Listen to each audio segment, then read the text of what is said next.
आज हम आपको भारत की एक ऐसी जगह के बारे में बताएंगे जिसका इतिहास महाभारत काल से भी ज्यादा पुराना बताया जाता है। ये एक ऐसी जगह है जहाँ दशहरा के दिन लोग रावण के पुतले का दहन नहीं करते, बल्कि रावण के पुतले की लकड़ियाँ तोड़कर उसे अपने साथ घर ले जाते हैं। और ये दुनिया की एकमात्र ऐसी जगह है जहाँ आपको 5 नदियों का संगम देखने के लिए मिलेगा। हर साल पशु मेला और कटहल उत्सव जैसे कार्यक्रम यहाँ पर आयोजित किए जाते हैं। इस जिले के आसपास चंबल के बीहड़ जंगल देखने को मिलते हैं। हम बात कर रहे हैं उत्तर प्रदेश के 75 जिलों में से एक इटावा जिले की। तो देर किस बात की, अपना सीट बेल्ट बांध लीजिए अच्छे से और निकलते हैं इटावा की एक शानदार सफर पर। इटावा उत्तर प्रदेश के सबसे प्रमुख जिलों में एक माना जाता है। इसके पड़ोसी जिलों में मैनपुरी, औरैया, कन्नौज और फिरोजाबाद जिले आते हैं। कानपुर और भिंड के भी ये काफी नजदीक स्थित है। सन 1998 तक इटावा जिला आज के मुकाबले काफी बड़ा हुआ करता था। बाद में औरैया को एक अलग जिला घोषित कर दिया गया। वर्तमान समय में इटावा में कुल 6 तहसील और 8 विकास खंड है। इटावा की कुल जनसंख्या 16 लाख के आसपास है। यहाँ 75% लोग हिंदू है, तो वहीं 23% लोग इस्लाम धर्म को मानते हैं। इसके अलावा ईसाई, जैन, बौद्ध और सिख धर्म के लोग भी इटावा में रहते हैं। दोस्तों, कहा जाता है कि इटावा का इतिहास 5500 साल पुराना है। सिंधु घाटी की सभ्यता के कुछ अवशेष और तांबे से बने औजार भी यहाँ से प्राप्त हुए हैं। ऐसे में माना जाता है कि लोग यमुना नदी के किनारे आकर यहाँ बसे होंगे, क्योंकि प्राचीन काल में सभी सभ्यताओं की शुरुआत नदी के किनारे से हुई थी। महाभारत काल के दौरान ये जगह पांचाल राज्य के अंतर्गत आती थी, जहां राजा द्रुपद का शासन काल हुआ करता था और महाभारत युद्ध की पूरी रूपरेखा यही निर्धारित हुई। 13 साल के वनवास और 1 साल के अज्ञातवास के दौरान पांडव चंबल के जंगलों में रह रहे थे। इस दौरान जब पांडवों को पता चला कि राज्य के लोग बकासुर नाम के एक राक्षस से काफी परेशान हैं, तो भीम ने उस राक्षस का वध किया और आज वो जगह बकेवर के नाम से जानी जाती है। राजा भारत के उत्तराधिकारी को इटावा का संस्थापक माना जाता है। गुप्त, नागा, कुषाण और कण्व राजवंशों और गुर्जर प्रतिहार के वंशजों सहित कई भारतीय शासकों ने इटावा पर अपना शासन चलाया है। वंश के वारिसों ने भी इटावा पर शासन किया। आपको बता दें कि जैन धर्म के तीर्थंकर भगवान महावीर ने भी अपने जीवन काल का कुछ समय इटावा में बिताया और लोगों को उपदेश दिया था। खुदाई के दौरान यहाँ के कई जैन प्रतिमाएं प्राप्त हो चुकी हैं। पूरी दुनिया में इटावा ही एकमात्र ऐसी जगह है जहाँ 5 नदियों का संगम देखने को मिलेगा। यहाँ पर चंबल, यमुना, सिंध, पहुंच, कुंवारी नदियां आकर मिलती है। इस स्थान को पचनाड़ा के नाम से भी जाना जाता है। राजा जयचंद और मोहम्मद गौरी के बीच इस स्थान पर भयंकर युद्ध भी हुआ। इस युद्ध में राजा जयचंद और उनके सेनापति सुमेर सिंह की मौत हो गई थी। बाद में यहाँ पर दिल्ली सल्तनत के शासकों ने राज किया। मुगलों ने भी यहाँ पर लंबे समय तक शासन किया। सन 1751 से 1766 के बीच इटावा पर मराठाओं ने राज किया और हिंदुत्व का प्रचार प्रसार किया। बाद में ब्रिटिश ईस्ट इंडिया कंपनी ने इसे अपने कब्जे में ले लिया।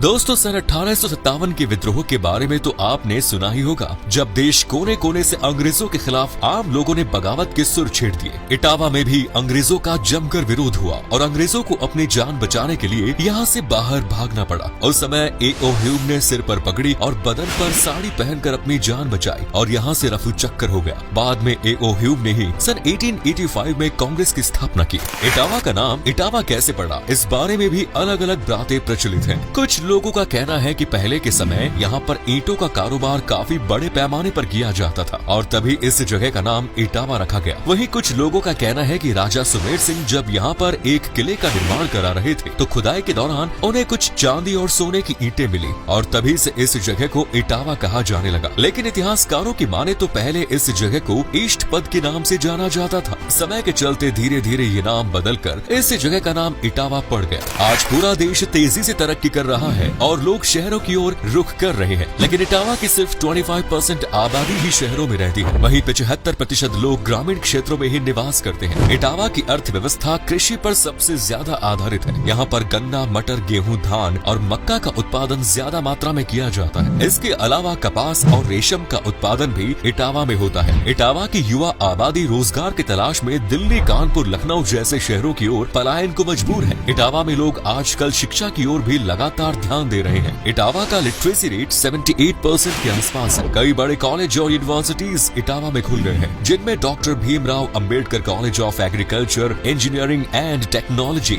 Uttar Pradesh university of medical science, Nityanand महाविद्यालय जैसे शिक्षा संस्थान शामिल है। हर साल हजारों की संख्या में बच्चे इन विश्वविद्यालयों को कॉलेज से शिक्षा प्राप्त करने आते हैं। दोस्तों, इटावा को साहित्यकारों और कवियों का गढ़ कहना गलत नहीं होगा। यहाँ पर गुलाब राय, द्वारिका प्रसाद प्रसाद शर्मा, श्री नारायण चतुर्वेदी, शिशुपाल सिंह, नीलकंठ भट्ट जैसे कई साहित्यकारों और महान कवियों ने जन्म लिया है। उत्तर प्रदेश के पूर्व मुख्यमंत्री मुलायम सिंह यादव और अखिलेश यादव भी इटावा से ही ताल्लुक रखते थे। आपको बता दें कि भारत के पूर्व राष्ट्रपति डॉक्टर जाकिर हुसैन ने अपनी एजुकेशन इटावा से ही प्राप्त की। इटावा अपने ऐतिहासिक त्योहारों के लिए भी प्रसिद्ध है। हर साल नवंबर महीने के अंत में इटावा में महोत्सव का आयोजन किया जाता है। इसे इटावा नुमाइश के नाम से जाना जाता है। इस दौरान एक विशाल मेले का आयोजन होता है, जहां पूरे जनपद के लोग अपने परिवार वालों और दोस्तों के साथ आते हैं और जमकर मौज मस्ती करते हैं। इस महोत्सव की शुरुआत सन 1888 में एक छोटे से मेले के रूप में की गई और आज ये महोत्सव पूरे इटावा की शान बन गया। कटहल महोत्सव का आयोजन भी इटावा में किया जाता है, क्योंकि यहाँ पर कटहल की खेती भी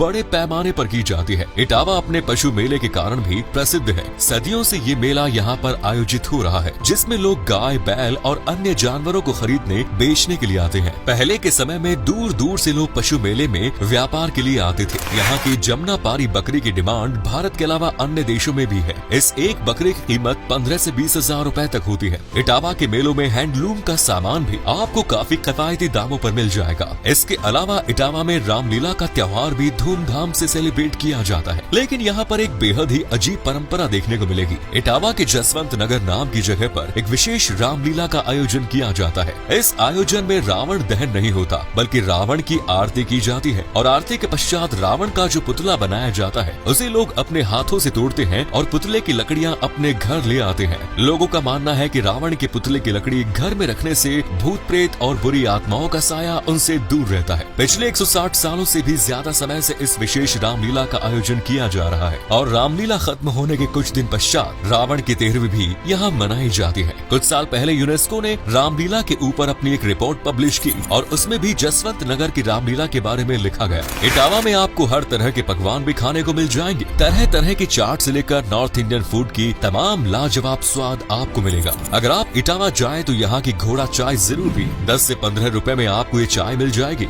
इस चाय को पीकर आप दिन भर तरोताजा महसूस करेंगे। साथ ही तीखे समोसे और मसालेदार कचौड़ी जरूर खाइएगा। इटावा में लोकप्रिय भोजन में विशेष मुगल व्यंजनों और पारंपरिक भारतीय मिठाइयों की बड़ी मांग है। दोस्तों, इटावा अपने पर्यटन स्थलों के लिए भी विख्यात है। यहाँ पर कई ऐतिहासिक धरोहर और मंदिर देखने को मिल जाएंगे, लेकिन सबसे प्रसिद्ध स्पॉट इटावा सफारी पार्क है। इटावा सफारी पार्क अपनी सफारी के लिए लगातार लोकप्रिय होता जा रहा है। यहाँ पर कुल 4 सफारी है, जिनमें lion safari, deer safari, bear safari और लेपर्ड सफारी शामिल है। सफारी के बाद राजा सुमेर सिंह का किला पर्यटकों के बीच में सबसे ज्यादा लोकप्रिय है। इसका निर्माण राजा सुमेर सिंह द्वारा कराया गया था और ये किला अपने आप में कई रहस्यों से भरा हुआ है। इस किले के भीतर एक सुरंग मौजूद है जो सीधे यमुना नदी तक जाती है। एक डाक बंगला भी यहाँ बनाया गया है, जहाँ बाहर से आने वाले गेस्ट ठहर सकते हैं। हालांकि कुछ साल पहले यहाँ आम लोगों के जाने पर पाबंदी लगा दी गई थी, लेकिन कुछ खास मेहमान अब भी यहाँ घूमने के लिए आ सकते हैं। और एक भोलेनाथ का मंदिर भी यहाँ पर बना हुआ है और कार्तिक पूर्णिमा के दिन बड़ी संख्या में श्रद्धालु इस संगम में स्नान के लिए आते हैं। इटावा के मंदिरों की बात करें तो टिक्सी मंदिर यहाँ का एक प्रसिद्ध मंदिर है, जो जंगलों के बीच में मौजूद है। कहा जाता है कि वशिष्ठ मुनि ने एक शिवलिंग की स्थापना यहाँ की थी और गर्मियों में शिवलिंग के ऊपर एक टिकरी लगा दी गई थी, जिससे पानी की बूंदें शिवलिंग पर गिरती रहती है। काली वाहन मंदिर भी इटावा का एक ऐतिहासिक मंदिर है। खास तौर पर नवरात्रि के दिनों में इस मंदिर में भक्तों की भारी भीड़ उमड़ती है। वहीं